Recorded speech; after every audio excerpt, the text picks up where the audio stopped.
Beginning of this year, we started a journey together. It's a journey that, from what I'm hearing, has done some things to us, challenged us in some ways, taken us into some places that we hadn't anticipated going at the beginning of this year. And it was really my prayer, I guess it was back in October, November, as I began to look into this winter and this spring, saying, God, I want you to lead us somewhere. I want you to take us to places that some of us have never been before. And ultimately, my desire throughout this winter and spring is an invitation into a story that serves no other purpose but to draw you into a deep passion for the God of our story. That's ultimately what I want to have happen here. And I don't know necessarily, and I've struggled with this, and even as I was writing this week, this message, struggled with because I've encountered some things in my life as a Christian that have shaped and altered, and in many ways transformed how I understand what this Christian journey is about. And so much of it is better caught than taught. Like, I find myself almost without words at times trying to figure out, like, how do I explain what this passion for God is all about? How do I make sense of it? What does that even look like? And so my prayer is that in the midst of me being a bumbling fool up here today, that maybe God would move in such a way where when we leave out of here, the only thing that we can really say or respond is, praise be to God. That is ultimately our hopes and our prayers today.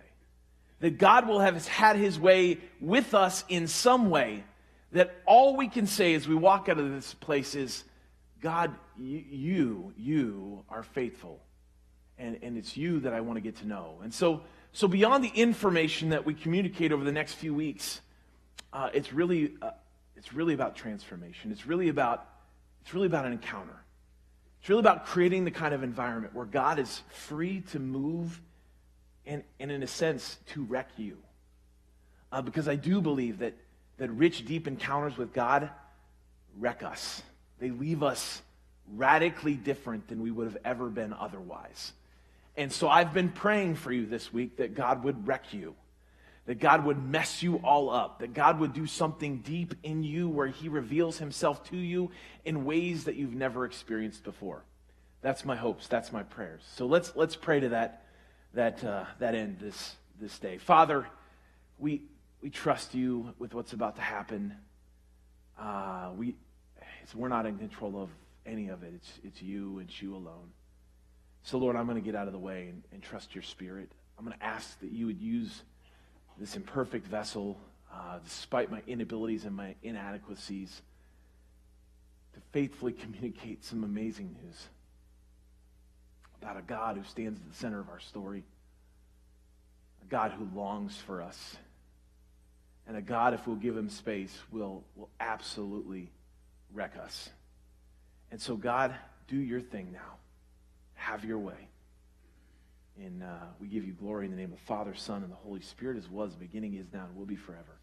And all of God's people said, amen. Amen. I've got some vivid memories from when I was a child growing up. I grew up in church until I was about 11 years old. We went to church, and when I say went to church, that was the extent of our Christian faith. 1 hour, Sunday mornings, that's what we did, right? And we were pretty faithful in that. There was this small little church in the small little town that I lived in, and we went every single week after week on Sunday mornings for that hour, and a couple times a year I sang in the little children's choir. And I still remember growing up, I got to be honest with you, I wasn't all that compelled by what I saw or experienced or witnessed in church. Now I'm going to say this. Some of that was me, right? I was a little kid in one of those churches where you had to really work hard to behave. You had to sit there, and if you started acting up, you would get swatted by your parents. They brought you have to stash Hot Wheels in your pants, right? So that when the guy was up there preaching, you could play with. So it made it look like you were behaving yourself, so your parents wouldn't draw the eye of everyone around. It was that kind of church. And so I remember just not feeling all that impressed by church. And now. And early, I began to feel, and when I say early, I mean, I don't know if I was just aware or what, but I began to realize there was some disconnects that just didn't work for me. And I was young when I began to notice these things. I would start to realize, so we would get there and we would pray to a God, and we would sing about a God, and we would talk about a God, and then we would leave that place, and it really wasn't so much after that about God. It was about the behaviors associated with the place and the faith that we were. So it really became about being a good boy or being a good girl. What behaviors? What were the do's and don'ts, right? That was my experience of church growing up. It was a list of do's and don'ts that you walked out of every week, and that no matter how much you talked about this God of love, this God is amazing, grace-filled God, and it really came down to, are you behaving yourself? And that was my experience early in church, which was complicated for me. Especially when some of the people that were telling me the do's and don'ts were the very people doing the things they said not to do and don't do. Like, I would hear from certain people in church, don't get drunk. And then I would go to the little tavern that was in our town, and I would see the very person who just told me that snookered down at the bar. And I'm like, that's not, what? And then to make it worse, I would sometimes meet people who behaved themselves more than some of the folks that were in church, and they were not Christians. So I was like, if it's a behavior thing, I'm not sure we're doing very well on this thing. Like, if it's just do's and don'ts, I don't know that we're nailing it right now. And so about 11 years old, my parents, after the prompting of a kid who did not want to go, and they weren't all that motivated either, we just stopped attending. And by 11 years old, we were done with church, and I didn't step back into church until I was 25. And it was during that time, junior high and high school, that I became, as much as it possible, like I knew what I was talking about, an atheist, right? So, like, it wasn't well-informed atheism. It was like, when you're a high school atheist, it's like you're trying to figure out the world and you just sort of exempt God from the equation, right? That's what my high school atheism was all about. But I didn't really have anything to do with God, didn't really care about God, didn't want to talk about God. It just didn't seem meaningful to me. Because if it was all about behaviors and do's and don'ts, I didn't want that. I didn't need that. And I thought, you know what? I can probably be a pretty good person without all of that. And for the most part, I kind of was. And I remember my senior year of high school, we were reading Paradise Lost. I don't know if some of you remember reading that in high school. It's John Milton's, written in the 16th century, really long poem, Heaven and Hell and Angels and God. It's like that one poem next to Beowulf that you read in high school. You're like, what is happening in this thing? And so I remember sitting in my senior year, we were reading Paradise Lost, and I was critiquing the heck out of this thing. I mean, I was just laying into all this religious mumbo-jumbo. And I remember because one of the kids in the class, as they were listening to me, they said, Jeff, aren't you a Christian? And I said, not only am I not a Christian, I don't believe in God. And a couple of them were like aghast. They were like, and then they said this, and it hung with me. It was like, they said, well, we wouldn't have guessed that because you're a good person. You behave yourself. And that was my point. I was like, see? Perfect. Why are we equating morality with religious passion? I don't know why those two have to be equated. And that was my thought processes, because I didn't see how those two had to go hand in hand. I thought you could kind of do one without the other. And I meet people regularly out in the world that do one without the other, and they honestly do it pretty well. And so it made me ask some questions after high school, like, what's this religion thing? What's this morality thing? And I'm not sure. And then over the course of these last several years that I've been a Christian, I've come to realize something. We in the church are obsessed with behaviors. Like, we're obsessed with it. Like, we talk about God all the time, but when it really comes down to it, just give me my list of do's and don'ts. I get that all the time. I mean, some of us are list people, right? So you come to faith, just give me a list. What can I do? What can I do? And I'm going to make sure that I sort of check mark, box off some of those things from time to time, so I make sure I'm on the straight and narrow. And I've also come to realize, I think there's something else. I think one of the reasons why we're obsessed with behavior in the church is it's because it's lazy religion. I mean, it really is. Behavior modification is a lazy way of doing religion. It's just making sure that my actions today somehow are appropriate and can be considered by most people. And so preachers, they get up and they preach, and most of what you're hearing on any given Sunday is a sermon on behavior modification. So you walk out either feeling beat down because you just did the thing that they said not to do the week before, or feel demotivated because you're not sure you're going to be able to do the thing that they asked you to do the next week, right? And so it's this idea, and I think it's lazy, and I think too often our obsession with it is because we want to sort of keep the cookies on the bottom shelf. Don't make this religion thing too difficult. Just make it about behaviors, good and bad, and do's and don'ts. And I've got a problem with that, because I'm not sure that's the core of what it means to be a gospel-oriented person. I don't think that's at the heart of what it means to be a Jesus follower. I think behaviors are sort of the external piece of this. And so I've got a little diagram, and I'm going to walk you through it, and then I'm going to explain it biblically to you. So I think most of us, if we really were to be honest with ourselves, the measure of our Christian faith would be whether or not I was doing most of the do's in the Bible and avoiding most of the don'ts in the Bible, right? And we call this, in a sense, in the church, we call this word legalism, because you're always measuring your life by a set of rules and regulations and laws. Some of you grew up in churches like that. Some of you walked away from the faith because all you ever got was behaviors. Now, if you're lucky, sometimes in the church, we'll go beyond behaviors and we'll start talking about what lies underneath the behaviors, and we'll start talking about values, right? What are the things that we value? What are the things that we hold dear? And so in some churches, you'll hear things about like compassion or justice or what is good and what is right and what is righteous or love. These are values, and values often give birth to our behaviors. So if I have the right set of values, then I get the right set of behaviors that flow from that.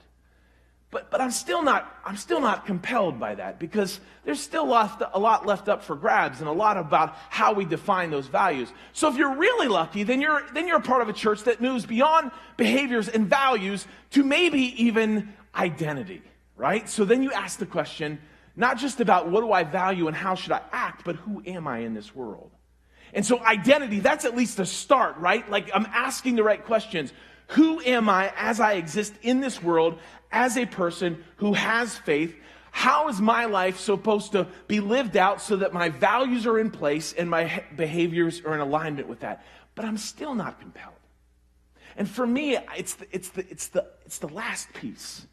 It's the last piece for me that makes all the difference in the world as to whether or not you're going to live a passionate, devoted, faith-filled, following Jesus kind of life. And it's this idea of story. So for me, one of the reasons why we're so lazy is behaviors are easy, story is something else. I want to say this. So give me a compelling story of the way in which this world works and how it operates. That story then begins to shape my identity, which gives birth to my values, which ultimately provides why I do what I do. And see, I am convinced that the scriptures have for us the most profound story, because at the heart of this story is not my behaviors, but this unbridled, free, unrestrained God who stands at the center of my story. This character of God. See, I'm getting excited already. I got a long way to go, so I got to pull back a little bit. I'll wear myself out if I don't. I am convinced that when we move beyond behaviors and values and identity, and we go into the story, and we step into this story, and we look around, and we begin to encounter this God who is free and moving and doing things that awe and amaze us, out of that encounter with this God, something begins to stir where I come to know did you know the Bible is not primarily about you? I know for some of us, we're like shocked right now, like, what? I'm pretty important. You sure it's not about me? It's really not about you. It's really about God's self-revelation to you. It's really about God making his character known to you and inviting you into a deep, unbridled connection and communion with this God. And then out of those encounters and those transformative moments, my life, my identity, my values, my behaviors are then shaped. And for me, this is the big deal. This is what I'm passionate about. Now, let me show you. Okay, so I've given you the diagram. Let me show you how this works biblically, okay? So let's go the one that I think we all know, 10 Commandments. right? Let's go there for a moment. I don't care if you've never been in a church, you've at least heard of the 10 Commandments, if nothing else, because we're arguing about where they should be posted and not posted, right? I mean, that's, at least you've heard that part. But when you talk to Christians and you talk to people of faith, when they really start to talk about the 10 Commandments, they really turn those 10 Commandments into a list of really, really important behaviors, right? Like, these are the do's and the don't do's that if you don't pay attention to anything else, these are the ones. And we're convinced that if we would just get those 10 right, we'd be moving in the right direction. So we're convinced that if I just post those 10 on the wall and I point to them as often as possible and say, look at those 10, look at those 10. Don't steal, don't murder, don't commit adultery, keep the Sabbath, all of those things, that everything will be made well. And so what we end up doing is turn the 10 Commandments into just a set of rules. Got a problem with that, because they're not just rules. Because what happens is when we're telling the story of the 10 Commandments, which we don't tell, we just tell the commandments, there's a story behind them. In fact, there's a verse that comes right before the 10 Commandments in chapter 20 of Exodus, and it reads like this: I am the Lord your God who brought you out of Egypt, out of the land of slavery. Now I can't tell you how important this is. The 10 Commandments were not just 10 random rules that some God up in the heavens invented and threw down on a paper and said, now behave yourselves and do these things. This is a God who says, I have a story, and I have given you a story. And out of this story that we now have together, it's going to shape how you live and how you act in this world, because you're going to know your story. And this is the story. Now, this is just a little snippet of the story. What's the story actually? The story is about a group of slaves who had been in bondage in Egypt for 400 years. A group of people, a bunch of nobodies who had no power, no land, no influence, no prestige. They had nothing, but they had a voice. And these people, they cried out in their voice, and they cried out for rescue. And this God, who just names himself in that line, comes to their rescue. He comes to them, and over the next 15 chapters of the first part of Exodus, we see this God who is super involved, this God who is compassionate, this God who acts on the behalf of the oppressed, this God who causes plagues to fall down upon the powerful, this God who can split seas in half, this God who provides food and water where there was none, this God who does amazing things. In fact, just the chapter, see, I get excited when I'm talking about story. I don't get excited about behaviors. You get me amped up about a story. See, just the chapter before these whole 10 Commandments things, this group of nobodies, these slaves, these people who have no identity, no understanding of who they are in this world, are brought to the base of a mountain. And then God says to their representative, his name's Moses, says, come on up in this mountain, boy, I got something to tell you. Now listen to what he says to him. Then Moses went up to God, and the Lord called to him from the mountain and said, this is what you're to say to the descendants of Jacob, and what you're to tell to the people of Israel, these former slaves. You yourselves have seen what I've done in Egypt, and how I carried you out on eagle's wings and brought you to myself. Now I want to pause there for a minute, because this is so important. Before God gives a command, before God lays a rule out, before God tells you how you need to modify your behavior, God reminds you of who God is and who his character is in this world. He says, I am a God who looks upon the lowly, the broken, the meek, the mild, and I come to their rescue. I swoop down like an eagle. I gather them up to myself. I carry them into a land of safety. And because of that, now listen to what you need to do. But see, we jump to what we need to do before we know the story of why we need to do it. We jump to the actions and the behaviors before we know the God who's called us and commanded us to it. And so then he goes on to say this, and this is beautiful. Now, if you obey me fully and keep my covenant, then out of all the nations, you will be my treasured possession. Although the whole earth is mine, you'll be for me a kingdom of priests and a holy nation. These are the words you're to speak to the Israelites. Before a command is given, God has revealed himself as this God who stands on the benefit of those who are struggling, weak, and wounded. He says, I have rescued you, I've swooped down, I've picked you up, and I'm giving you a new identity. You're going to be a royal priesthood, a chosen nation, a peculiar possession. You are going to be mine out of all of the earth. You've got a new identity, and that identity is going to begin to shape their values, and that values ultimately is going to play out in their behaviors. Now, think about how demotivating this would have been if they'd have come out of Egypt and God would have been standing there and said, Moses, come here. I got some rules for you. If you're gonna come out of Egypt, these are the things you're gonna have to do. Pay attention, right? And this is what I'm going to be holding you accountable to these things. If he'd have started there, we'd have been like, oh, great, awesome, more rules. But he doesn't start there. He starts with his story, with his character. He says, look who I am, how I am, what I've done for you. Let's look at our story. And out of that story, something begins to emerge. Now, 10 Commandments is one place you see it. I'm going to show you another place you see it. Our all-favorite book of Leviticus. Y'all love Leviticus, don't you? Some of you didn't even know that was in the Bible. It is. Just a few books in, and Leviticus is the book that when people start reading it, you do not read Leviticus right before you go into bed at night, okay? A couple different reasons. One, it'll wig you out, and the next one, it'll put you to sleep. Both will happen. But Leviticus, if you're not careful, it can be read as a book of rules. I mean, that's really what it's what they call the law. And in this law, you have a number of things that they're supposed to do and supposed not to do. But if we're not careful and we jump to behaviors, we miss something central in all of this. That is the God who's revealing these things. So let me show you what I mean by this. In Leviticus chapter 19, yes, we're actually preaching out of Leviticus. It does happen. So check this out. This is beautiful. The first bit of Leviticus 19 says, the Lord said to Moses, speak to the entire assembly of Israel and say to them, be holy. Now, he could have just stopped there. He could have said, you tell them to be holy, doggone it. Behave themselves. Get their acts together. Be good boys and girls. Stop acting a fool, right? Kind of now it starts sounding like our mom and dads, right? Yeah, sometimes that's how you hear God. I know it is. But he doesn't stop there. He doesn't just say, be holy. He says, because I, the Lord your God, am holy. He says this is the same God who reached down, swooped you up, carried you out of Egypt, made you a possession of mine, a chosen nation, a royal priesthood. He says, my character is that which is holy, which is amazing, which is powerful. And then he says, you are supposed to reflect my character in this world. How you live is supposed to represent who this God is that rescued you and saved you.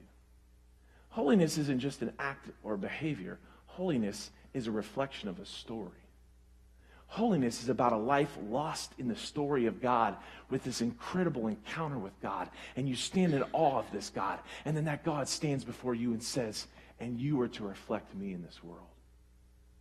But then he goes on. This is good. Check this out. Leviticus number 9.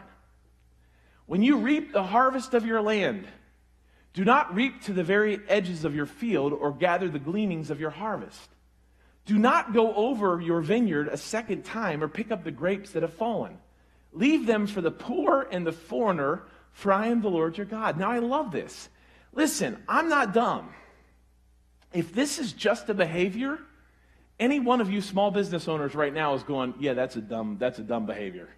Like how many of you are voluntarily going to I'm going to take 10% of my stock and leave it outside along the edges of my building for just anyone and everyone to come by and get. If you just need some, just come on in my stock room and grab what you need. Like, no, that's like a dumb behavior, right? Like, why would I do that? That's like the antithesis of you get the most out of your profit. You get the most out of your fields. You don't leave anything on the edges. You go through a second time to make sure you've gathered everything up. But he's not saying this is a behavior. He's saying this is the character of God. He says you do this because I am the Lord your God and I am generous. The very character of God embodied in the story of God is one of incredible generosity. And he's saying that to be the people of God means you align with the story of God, which means you live out the character of God, which means that influences how you behave in this world. And when you are in alignment with the character of God because you've steeped in the story of God, you too become generous. Because you recognize that our God is the God who was generous to us before. But he doesn't stop there. He goes on to this one. Do not seek revenge or bear a grudge against anyone among your people. How many are like, amen to that? Y'all are pretty good about not bearing grudges, right? Yeah, right. I could probably do an altar call right now. But love your neighbor as yourself, for I am the Lord. This isn't just a behavior. This isn't just an action. don't bear a grudge. No, this is more than that. This is God saying, you know what, if you're going to step into my story, you're going to realize that from the very get-go, I've got your back. Remember that whole time you were back in Egypt when you had no power, no ability to have your own back? Who had your back? I got your back. This is rooted in the character of God, in the story of God. He says, when people come against you, you don't got to worry about having your back. I got your back. I take care of people. I took care of you when you couldn't take care of yourself. I split water down the middle for you. So you don't have to worry about bearing grudge and getting revenge. I got your back. Because the character of God is just. And as the character of God emerges in the story of God, He enables us to be the people of God faithfully called to live this out. Next one. This is good. When a foreigner resides among you in your land, don't mistreat him. The foreigner residing among you must be treated as your native born. Love them as yourself, for you were foreign. Do you hear this? This is a story. This isn't just a behavior. This isn't just an action. For you were foreign. Don't forget where you came from, he says. Remember your story. For you were foreigners in Egypt, and I'm the Lord your God. Before you start talking about what you do with non-people born in your land, you need to pay attention to that once you were just like that. And this has nothing to do with politics. This is theology. This is religious faith. This is an encounter with the gospel story of God who says, I take people who were completely destitute, broken, lonely, and lost, and I get them. I grab hold of them. I carry them out. I care for them. And you ought to do the same thing because you were once like them. And all of a sudden, we're lost in a story. And we're recognizing that the way I live and how I behave ought to reflect the character of the one whose story that I have just stepped into. One more thing. One more of them. Do not use dishonest standards when measuring length, width, or quantity. Use honest scales and honest weights and honest ephah and honest hin. I am the Lord your God who brought you up out of Egypt. He says, don't get into this mindset that just because you're doing good business, you can get away with things. Like, that's not how we operate, he says. I know that in the business world, you're trying to constantly work some things out and trying to get a little extra, even if you have to be a little dishonest. And he says, I know that there's a tendency to sort of want to compartmentalize. This is my business life and this is my spiritual life. And he says, that's not how this works. Because as you step into the story of God, you come to realize that our God is about the equality of caring for those who can't care for themselves, or those who are easily manipulated, those who are easily exploited. This God who comes to their rescue, and a God who calls us into integrity, a God who calls us to live out and reflect his character in this world, who doesn't take short ends in order to increase his profit, but a God who is the same and consistent and full of integrity throughout. It's not about our behavior. It's not about our actions. It's about our involvement in a story that shapes how you and I live in this world. It's about see, this is my heartbeat. This is my passion. To see you come into a ever-deepening, passionate relationship with this God of your story. You know what I long for?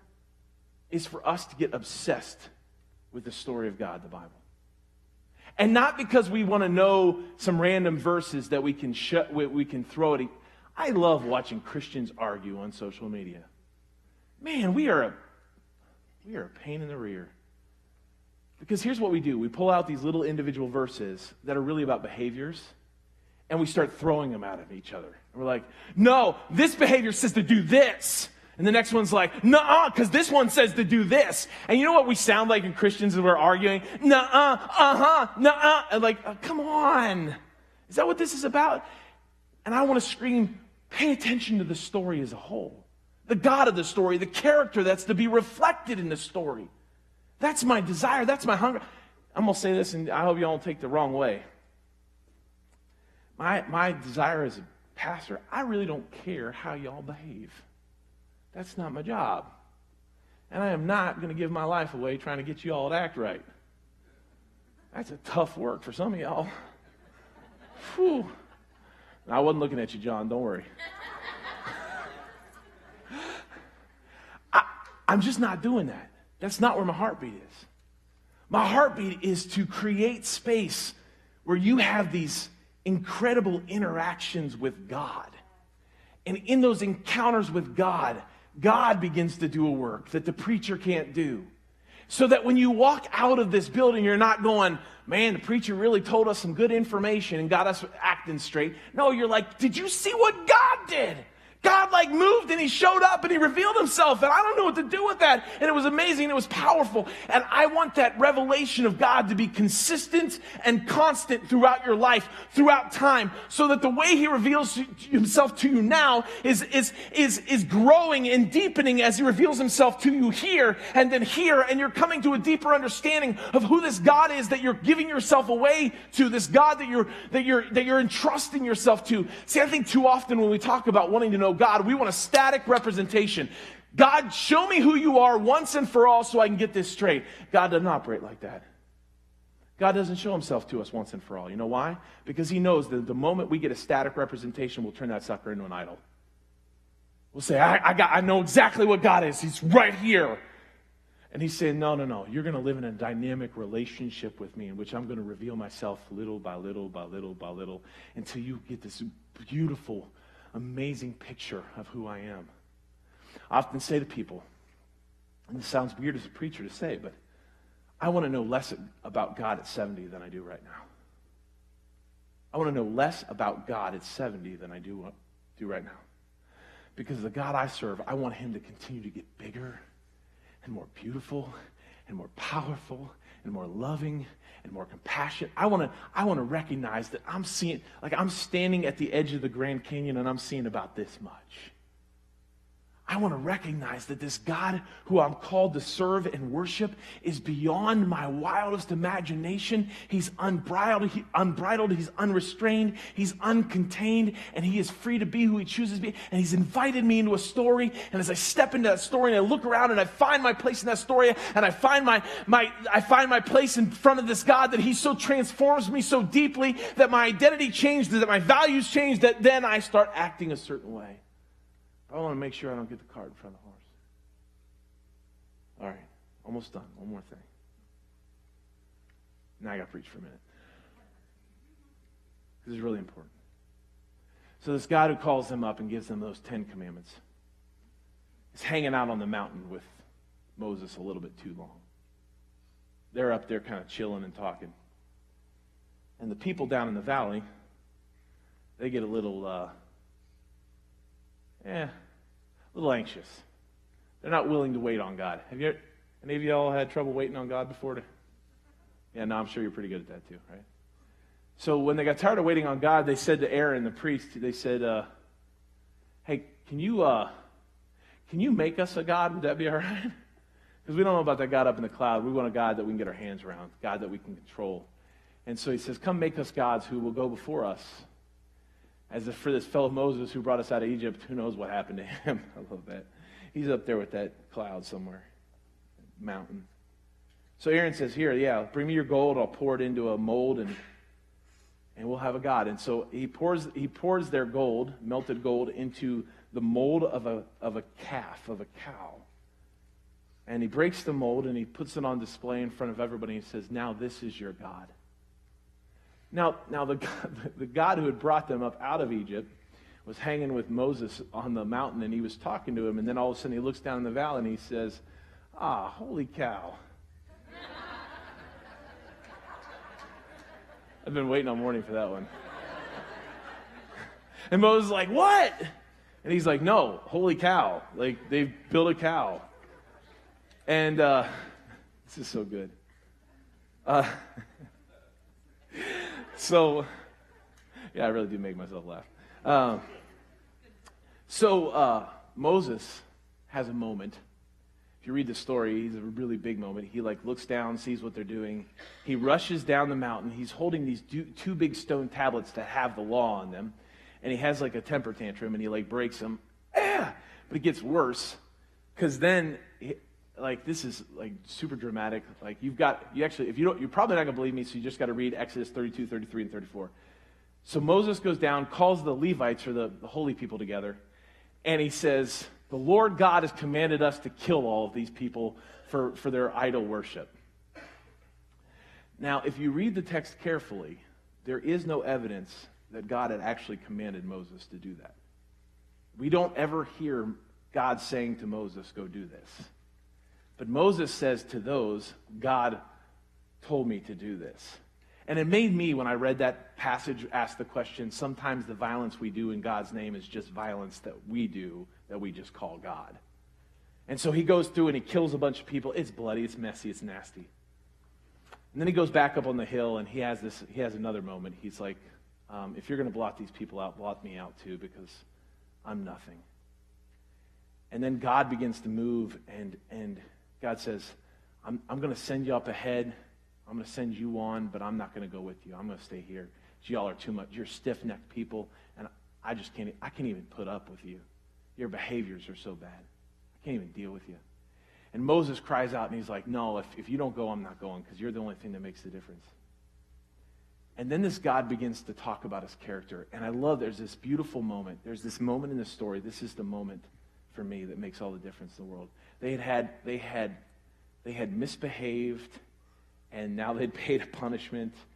And now they have to figure out, like, is God going to even be on their side? Like, if this is about behavior, then we're missing something here. Because at one point, God looks at Moses and he says, you know what? I am going to go with you. And then Moses says this, well, I'm not really sure who it is now that's going with us. So I need you to show me your glory. I love this. This is so good. Moses recognized that for them to be successful as the people of God, it wasn't going to be because they had rules or laws or regulations. It was going to be because they knew the character of the one who had called them. And he says these words, show me your glory. And he's like, reveal yourself to me. The only thing that matters to me right now is you making yourself known. He says, show me your glory. And then the Lord said this, I will cause all my goodness to pass in front of you, and I will proclaim my name, the Lord, in your presence. And I will have mercy on those I have mercy, and compassion on those who I have compassion. But he said, you cannot see my face, for no one can see me and live. I love this. God says, listen, I'm going to pass by. I'm going to come by. I'm going to reveal yourself. But be careful, boy, because you can't handle all of me. So I'm just going to give you a glimpse. I'm just going to let you see some of me because you can't handle all of me. Now listen to what the next part of this passage says. There's a place near where you're going to stand on a rock. When my glory passes by, I'll put you in the cleft. I'll reveal myself to you, but I'm going to protect you even in that moment. I'm going to put you in the cleft. I'm going to gather you, and I'm going to hug you up tightly, and I'm going to put you in that rock and cover you with my hand until I've passed by. And then I'll remove my hand, and you're going to see my backside, but you can't see my face because no one who's seen my face lives. You can't handle the whole thing. You just got to take what I give you because over time, I'm going to reveal to you more and more and more, but I'm too big, I'm too bright, I'm too brilliant, I'm too powerful, I'm too mighty. You can't handle me all at once. You're just going to have to take what you can get. You're just going to have to lean in, and you're going to have to look. You're going to have to take care of paying attention to who I am and how I reveal myself. Now it's where it's about to get real good. Next verse. Then the Lord said to Moses, oh, this is about to get good. Whew. Chisel out. I'm about to get my black preach on, so I'm just warning y'all. This is good. Chisel out 2 stone tablets like the first ones. I love that. That just cracks me up. You know those ones you went down through a temper tantrum and broke in half? Get 2 more. And then I'll write on the words that I did on the first tablets, which you broke. Now I love this. This is my line right here. Oh, this is so good. Be ready in the morning, he says, and then come up to Mount Sinai. I love this. He says, be ready in the morning because I'm about to pass by. Be ready. Get yourself ready in the morning because what's going to happen is all that you thought you knew about me when you went to bed the night before, I'm about to turn inside out and upside down. I'm about to show you something you've never seen before. Be ready in the morning because you might come to realize that everything you thought about God is going to turn out to be wrong. All those idols that you thought you brought up out of Egypt, I'm going to show you that they are nothing. Be ready in the morning because I'm about to pass by. And when my glory passes by, and when my goodness passes by, and when my love passes by, something happens to you. Then you're not worried about how I ought to act, what laws I ought to follow. You're like enraptured by this God. Be ready in the morning because when I come by, everything changes. Ooh. Be ready in the morning. And then I like this. Keep going. Whew. Moses chiseled out 2 stone tablets like the first ones. Oh, I like this too. Went up on Mount Sinai. You get that early in the morning. Yeah, that's a good word. Early in the morning. Now this means that Moses didn't wake up that morning and hit the snooze button a few times and say, I'll get to God when I can. Moses didn't roll out of bed that morning and go, I get me some coffee and some donuts and I'll get up to that mountain when I'm ready. No. When that sun broke up over that horizon, Moses was ready. He probably hadn't slept much that night because he was anticipating. He was desperate. He was hungry. He was ready to see what he hadn't seen before. And when that sun peeked up over the horizon, he sat up and he said, I got to get me up that mountain because I can't live without that fresh revelation. I can't live unless God passes by. I can't be who I'm called to be if God doesn't reveal himself to me. I can't live in my story if God doesn't show me his glory. So he gets up that morning. This old man Moses, he's like at this point like 80 years old, and he goes hard charging up that mountain. He's like, God, I'm here because I'm hungry and I'm desperate and I need you. That's what we need to be as the people of God. Not waking up and going, how I got to behave today. No, we go, oh God, what you got for me today? How you want to reveal yourself to me today. God, show me your glory. And I love what happens next. Oh, and he passed in front of Moses, proclaiming the Lord, the compassionate and gracious God. This is God saying, this is who I am, slow to anger, abounding in faithfulness, maintaining my love to thousands, forgiving wickedness and rebellion and sin. Yet I don't leave the guilty unpunished, but he punishes the children and their children for the sin of their parents for the 3rd and 4th generations. Now I'm going to tell you that last part is a sermon all in itself, because that has everything to do with generational sin, how we pass down our brokenness to our kids, and how we have responsibilities to break cycles so that they have an opportunity to step in the story and reveal the glory of God. But I do want to say the primary way that God reveals himself, he says, I am slow to anger. See, they knew about angry gods because they lived in a culture of idolatry. And all the idol gods, they were angry gods that you had to continue to placate and make them feel better about themselves. But he says, I'm slow to anger. And the way that I reveal myself is through my compassion and my love and my grace. And then listen to what Moses' response is.